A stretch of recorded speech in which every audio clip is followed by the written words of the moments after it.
ओम नमः शिवाय। हर हर महादेव। नमस्कार प्रिय भक्तों, आपके चरणों में कोटि कोटि नमन। माँ अम्बे की जय हो। आज नवरात्रि के प्रथम दिवस पर आपको ढेरों शुभकामनाएं। नवरात्रि के इस पावन पर्व पर माता की कथा श्रवण कर पुण्य फल प्राप्त करें और माता की कृपा प्राप्त करें। आज के दिन आज से व्रत रखने से माता की अनुकंपा और करुणा बरसती है। तो आइए जानते हैं नवरात्रि व्रत महिमा और माँ शैलपुत्री की कथा। नवरात्रि व्रत कथा। एक समय बृहस्पति जी ने ब्रह्मा जी के समक्ष चैत्र व अश्विन मास के शुक्ल पक्ष में पड़ने वाले नवरात्र का महत्व जानने की इच्छा जताई। इन्होंने कहा कि इस व्रत का क्या फल है, नवरात्रि व्रत की महिमा बताने की कृपा करें। सबसे पहले ब्रह्मा जी ने बताया कि सबसे पहले इस व्रत को करना चाहिए और बृहस्पति भगवान ने पूछा कि इस व्रत को किस प्रकार किया जाता है, सबसे पहले इस व्रत को किसने किया, यह सब विस्तार से कहिए। बृहस्पति जी ने के प्रश्नों का जवाब देते हुए ब्रह्मा जी ने कहा कि हे बृहस्पति, प्राणियों के हित की इच्छा से तुमने बहुत अच्छा प्रश्न किया है। जो इंसान मनोरथ पूर्ण करने वाली माँ दुर्गा, महादेव, सूर्य और नारायण का ध्यान करता है वे धन्य है। यह नवरात्र व्रत संपूर्ण कामनाओं को पूर्ण करने वाला है। इस व्रत को करने से पुत्र, सुख, धन, विद्या और सुख मिलता है। इस व्रत को करने से रोग दूर हो जाता है, घर में समृद्धि की वृद्धि होती है, बंधे को पुत्र प्राप्त होता है, समस्त पापों से छुटकारा मिल जाता है। जो मनुष्य इस नवरात्र को नहीं करता वह अनेक दुखों को भोगता है। यदि व्रत करने वाला मनुष्य सारे दिन का उपवास ना कर सके तो एक समय भोजन करे। 10 दिन बांधवों सहित नवरात्र व्रत की कथा का श्रवण करे। हे बृहस्पति, जिसने पहले इस महाव्रत को किया वह कथा मैं तुम्हें सुनाता हूँ। ब्रह्मा जी बोले, प्राचीन काल में मनोहर नगर में पीड़ित नाम का एक अनाथ ब्राह्मण रहता था। वह माँ दुर्गा का भक्त था। उसे संपूर्ण सद्गुणों का युक्त सुमति नाम की एक अत्यंत सुंदर कन्या उत्पन्न हुई। वह कन्या अपने पिता के घर में अपनी सहेलियों के साथ क्रीड़ा करती हुई इस प्रकार बढ़ने लगी जैसे शुक्ल पक्ष में चंद्रमा की कला बढ़ती है। उसका दिन प्रतिदिन जब दुर्गा की पूजा करके होम किया करता और वह उस समय नियम से वहाँ उपस्थित रहती। एक दिन सुमति भगवती की पूजा में उपस्थित नहीं हुई। उसके पिता को पुत्री की ऐसी असावधानी देखकर क्रोध आया और वह पुत्री से कहने लगा, अरे दुष्ट पुत्री, आज तूने भगवती का पूजन नहीं किया, इस कारण मैं किसी कुष्ठ रोगी या दरिद्र मनुष्य के साथ तेरा विवाह कराऊंगा। पिता की बात सुनकर सुमति को बड़ा दुख हुआ और पिता से कहने लगी कि हे पिता, मैं आपकी कन्या हूँ तथा सब तरह आपके अधीन हूँ। जैसी आपकी इच्छा हो वैसा ही करो, चाहे राजा से चाहे, चाहे कुष्ठी से, चाहे दरिद्र से, जिसके साथ चाहो मेरा विवाह करना चाहो कर दो, पर होगा वही जो मेरे भाग्य में लिखा है। क्योंकि कर्म करना मनुष्य के अधीन है पर फल देना ईश्वर के अधीन है। कन्या के निर्भयता से कहे हुए वचन सुनकर उस ब्राह्मण ने क्रोधित हो अपनी कन्या का विवाह एक कुष्ठी के साथ कर दिया और अत्यंत क्रोधित हो पुत्री से कहने लगा कि हे पुत्री, अपने कर्म का फल भोगो, देखें भाग्य के भरोसे रहकर क्या करती हो। पिता के ऐसे कटु वचनों को सुनकर सुमति मन में विचार करने लगी। अहो, मेरा बड़ा दुर्भाग्य है जिससे मुझे ऐसा पति मिला। इस तरह अपने दुख का विचार करती हुई वह कन्या अपने पति के साथ वन में चली गई और डरावनी कुशयुक्त उस निर्जन वन में उन्होंने वह रात बड़े कष्ट से व्यतीत की। उस गरीब बालिका की ऐसी दशा देख देवी भगवती ने पूर्ण के प्रभाव से प्रकट हो सुमति से कहा कि हे दीन ब्राह्मणी, मैं तुझसे प्रसन्न हूँ, तुम जो चाहो सो वर मांग लो। भगवती दुर्गा का यह वचन सुनकर ब्राह्मणी ने कहा, आप कौन हैं? मैं सब मुझसे कहो। ब्राह्मणी का ऐसा वचन सुनकर देवी ने कहा, मैं आदिशक्ति भगवती हूँ, मैं ही ब्रह्म विद्या का सरस्वती हूँ। प्रसन्न होने पर मैं प्राणियों का दुख दूर कर उनको सुख प्रदान करती हूँ। हे ब्राह्मणी, मैं तुझ पर तेरे पूर्व जन्म के पुण्य के प्रभाव से प्रसन्न हूँ। तुम्हारे पूर्व जन्म का वृतांत सुनाती हूँ, सुनो। तुम पूर्व जन्म में निषाद की स्त्री थी और अति पतिव्रता थी। एक दिन तेरे पति निषाद ने चोरी की और चोरी करने के कारण तुम दोनों को सिपाहियों ने पकड़ लिया।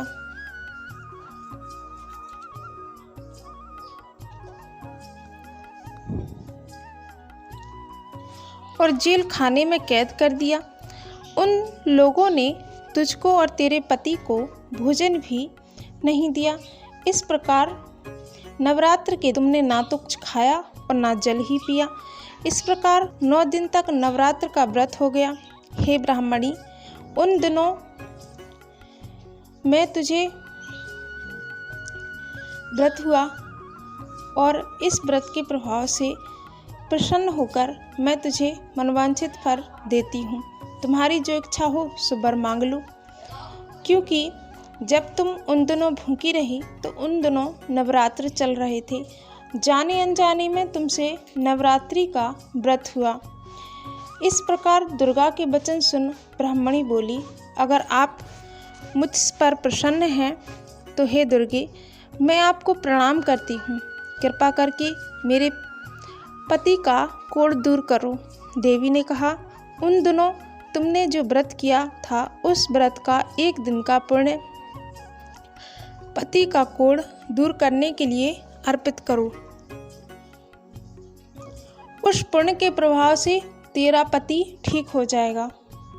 इस प्रकार देवी के वचन सुन वह ब्राह्मणी प्रसन्न हुई और पिता को वचनों को ध्यान रख पति के निरोग करने की इच्छा से जब उसने तथास्तु ऐसा वचन कहा, तब उसके पति का शरीर भगवती दुर्गा की कृपा से कुष्ठ रोग से रहित हो गया। वह ब्राह्मणी पति को देख देवी की स्तुति करने लगी। हे दुर्गे, आप दुर्गति को दूर करने वाली हैं, तीनों लोकों को संताप हरने वाली हैं, समस्त दुखों को दूर करने वाली हैं, रोगी मनुष्य को निरोग करने वाली हैं, प्रसन्न हो मनोवांछित वर देने वाली हैं, दुष्टों का नाश करने वाली हैं, जगत की माता हो। हे अम्बे, मुझ निरपराध अबला को मेरे पिता ने कुष्ठी मनुष्य के साथ विवाह कर घर से निकाल दिया है। पिता के तिरस्कृत निर्जन वन में विचर रही हूँ। आपने मेरा इस विपदा में से उद्धार किया। हे देवी, आपको प्रणाम करती हूँ, मेरी रक्षा करो। उस ब्राह्मणी की ऐसी स्तुति सुन देवी बहुत प्रसन्न हुई और ब्राह्मणी से कहा कि हे ब्राह्मणी, तेरे उदालय नामक अति बुद्धिमान, धनवान, कीर्तिवान पुत्र शीघ्र उत्पन्न होगा। ऐसा वर देकर देवी ने ब्राह्मणी से फिर कहा कि और जो कुछ तेरी इच्छा है वह मांग ले। सुमति ने कहा कि हे देव भगवती दुर्गे, अगर आप मुझ पर प्रसन्न हैं तो कृपा मुझे नवरात्र व्रत की विधि का विस्तार से वर्णन करें। ब्राह्मणी के वचन सुन माँ दुर्गे ने कहा कि हे ब्राह्मणी, मैं तुझे संपूर्ण पापों को दूर करने वाले नवरात्र व्रत की विधि बतलाती हूँ। अश्विन मास के शुक्ल पक्ष की प्रतिपदा से लेकर 9 दिन तक व्रत करें। यदि दिन भर का व्रत ना कर सकें तो एक समय भोजन करें। शुभ मुहूर्त में घट स्थापना करें और वाटिका बनाकर उसको प्रतिदिन जल से सींचें। महाकाली, महालक्ष्मी, महासरस्वती की मूर्तियां स्थापित कर उनकी विधि सहित पूजा करें। बिजोरा के फल से अर्घ देने के रूप से प्राप्ति होगी। जय फल से अर्घ देने पर कीर्ति दाख के कार्य की सिद्धि होती है।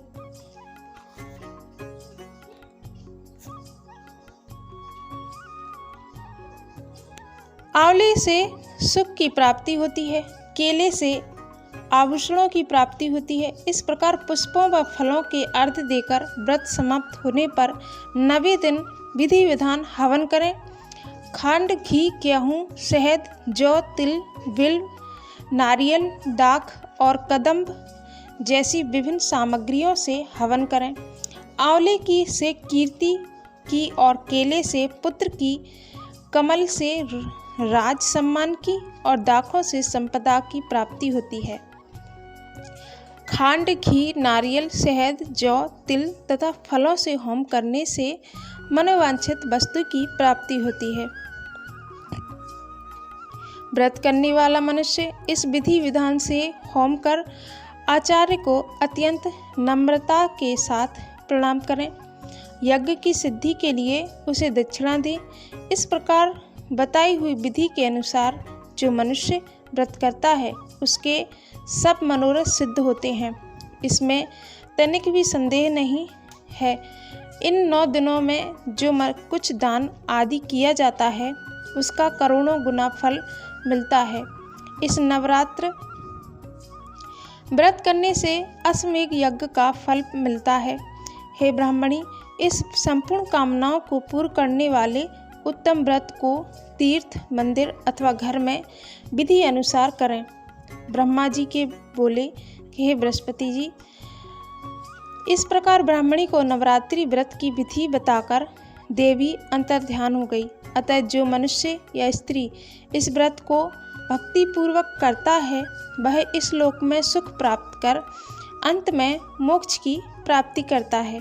ब्रह्मा जी बृहस्पति जी से कहते हैं कि यह दिन दुर्लभ व्रत का महात्म्य है जो मैंने तुम्हें बताया है। ऐसा सुनकर बृहस्पति जी आनंद से प्रफुल्लित हो उठे और कहने लगे कि हे ब्राह्मण, आपने मुझ पर अति कृपा की है जो मुझे इस व्रत का महत्व सुनाया। ब्रह्मा जी ने बोले कि हे बृहस्पति, यह देवी भगवती के संपूर्ण लोकों का पालन करने वाली है। इस महादेवी के प्रभाव को कौन जान सकता है। बोलो देवी भगवती की जय। अब आपको सुनाते हैं माता के प्रथम रूप शैलपुत्री की अति गोपनीय और महात्म्य कथा।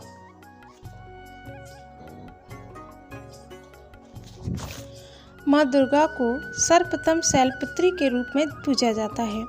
हिमालय की महापुत्री के रूप में जन्म लेने के कारण उनका नाम शैलपुत्री हुआ।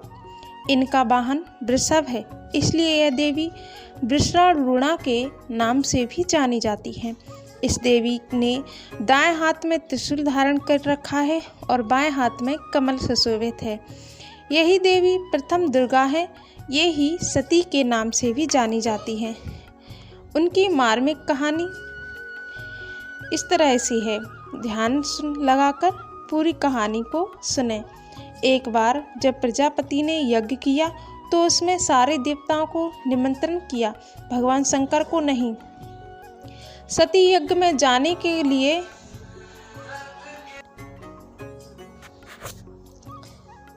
सती के यज्ञ में जाने के लिए विकल हो उठी। शंकर जी ने कहा कि सारे देवताओं को निमंत्रण किया गया है, उन्हें नहीं। ऐसे में वहाँ जाना उचित नहीं है। सती का प्रबल आग्रह देखकर शंकर जी ने उन्हें यज्ञ में जाने की अनुमति दे दी। सती जब घर पहुंची तो सिर्फ माँ ने ही उन्हें स्नेह दिया।